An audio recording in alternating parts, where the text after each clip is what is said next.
uwitwa Mitsutsu afashe uwitwa Pirate wo muri Genesis Comedy araterura dimba hasi abaga nta kinya imishokoro yose ayimaramo aratukuza ibitutsi bitabaho gaho nawe nyumvira kano kantu. Iyo minota 30 ngo isaha namamarije kuri stage uru rwana rwagerwa hariya rukavuga wagipetiwe wibuka inshuro wampamagaye umbwira ko Genesis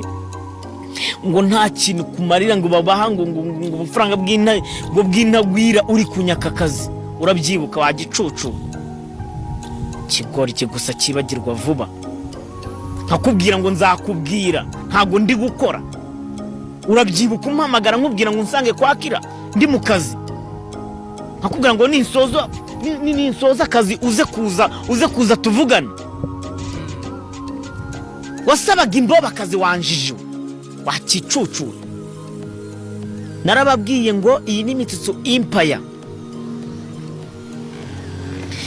ntago ibinaza kubikubwirira kwa Irene wagiye kubivugira wakicucu kidafite mu mutwe yakomeje kugera mwibutsa ko guharabika amakampani arangije Irene arangije aranagucira ku mayange umaze gusujama wakicucu nasane na Jidink amajije kuyita ngo ni super deep. Abantu bari bahari bambwiye uko byagenze uburyo rujama mufashwa mushyira hasi wamwumbatiwe wakigunda we Irene nabikata tunamushimire by the way abikuramo handi wanje wagicucu umunsi uzaba wicaye kuri platform y'ibumbi magana ngahe uri kubivuga uninjiza uzamenye ko byibura uri gukora.